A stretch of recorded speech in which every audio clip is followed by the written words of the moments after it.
Yeah, so GC. we're still challenging. So I'm like, who did I need to? Who do I still need to? So I think. Welcome to the Destination Workplace Show, a podcast that inspires CEOs, real estate, workplace, and HR leaders to create meaningful and purposeful employee experiences inside and outside of the office. My name is Nelly Hyatt, and I'm a work futurist.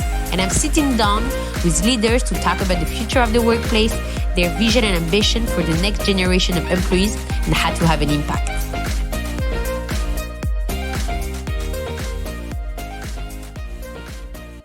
I hadn't heard of Atlassian. It's like this guilty omission that I've told the co-founders this. I hadn't heard of the company when the recruiter called, and their major US center of operations was in San Francisco and I was in Mountain View. And I was like immediately just struck by like, wow, how did I not know about this neighbor right down the way that's already a pretty sizable, long tenured company? And so that was part of my initial fascination, just as like a branding person. I'm like, wow, like how could I not be aware of said brand? And so as I went through the process, met super lovely people and really understood kind of what drives them at a cultural level. I really recognized like again, it's sort of from a retail perspective, I'm like, wow, they've never really told their story about all this special ingredients and sauce going on inside of this company. And so, at the time I was working in retail and rolling out different types of brands for Google.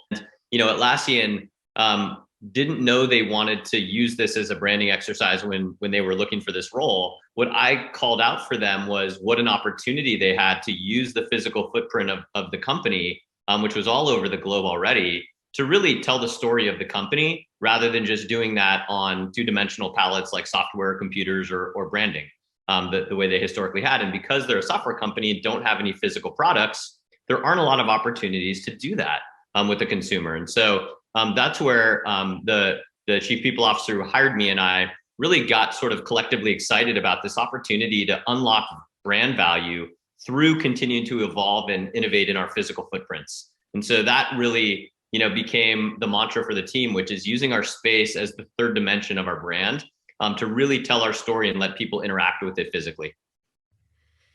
Obviously, I'm in love with this concept. Are you having more people who will be almost community builders or curators of experiences or art director within the office? What are these new roles that we need?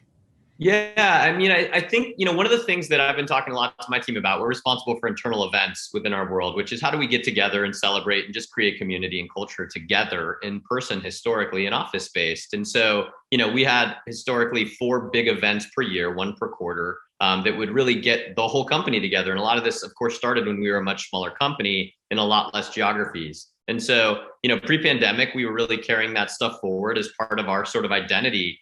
And now post-pandemic, I was just having this conversation the other week around every day needs to be an event.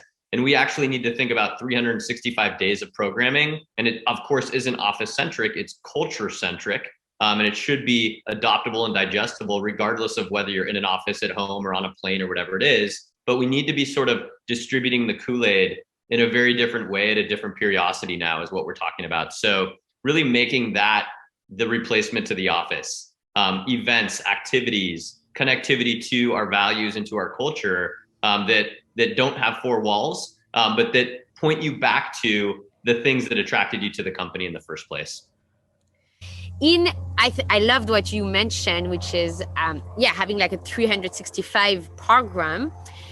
Something that I've been really pushing for is moving away from the not stiffness, but more of the stillness of our offices. Yeah. Somehow nothing was moving, yet like nature is going through seasons and there's time that is darker and sometimes where you have to have more light, and yet you would enter the space and of course there won't be no life because it was not cyclical, it was not moving. And so I think the events and changing furnitures and bringing the rituals that we all abide to, the spring cleaning and the December kind of like redraw, the office could reflect what we are going through as human beings.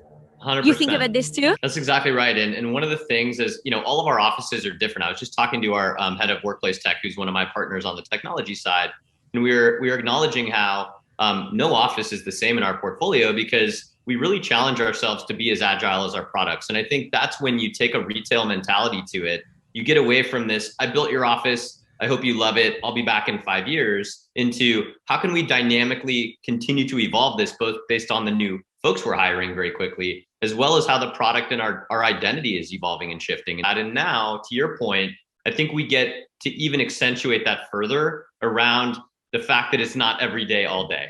And so really like surprising and delighting, just like retail does, so that people come in and it's not that furniture is moved or that there's new features for them to pay attention to, but there's more kind of subliminal messaging around it's not always the same when you come in, just like hospitality evolves and retail evolves, right? So that's a lot of what we're thinking about. Because again, I think you want a balance of both. You want that consistency so people can anticipate and navigate a space, but you want those surprise and delight moments so that they actually have that kind of wandering curiosity as they come into the office. Yeah.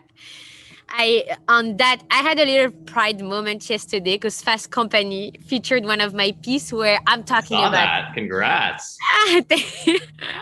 But I'm talking about Mondays. Like, yeah, we all had Sunday yesterday. It was Sunday for all of us. That's a shared experience.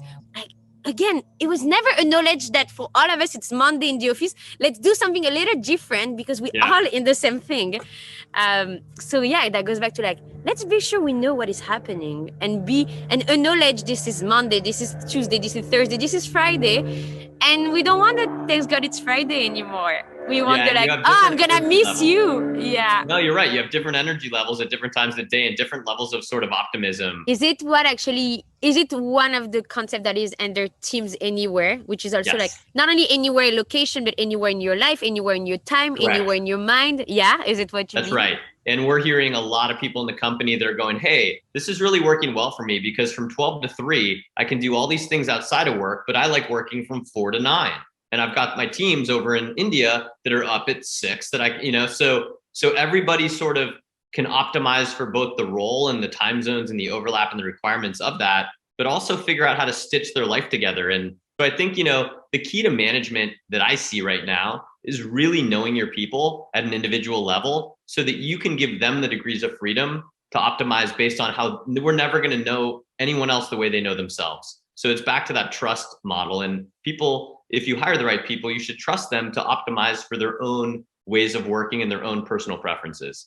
And that's when people say, I'm doing what I love doing and it doesn't feel like work, because it's actually it's your natural comfort zone as a human, right? Yeah. I like that. Scott, I'm going to end the conversation here. It was such a pleasure. I'm leaving with so much insight. We always have fun things to talk about. Thanks for inviting me. Thank you so much.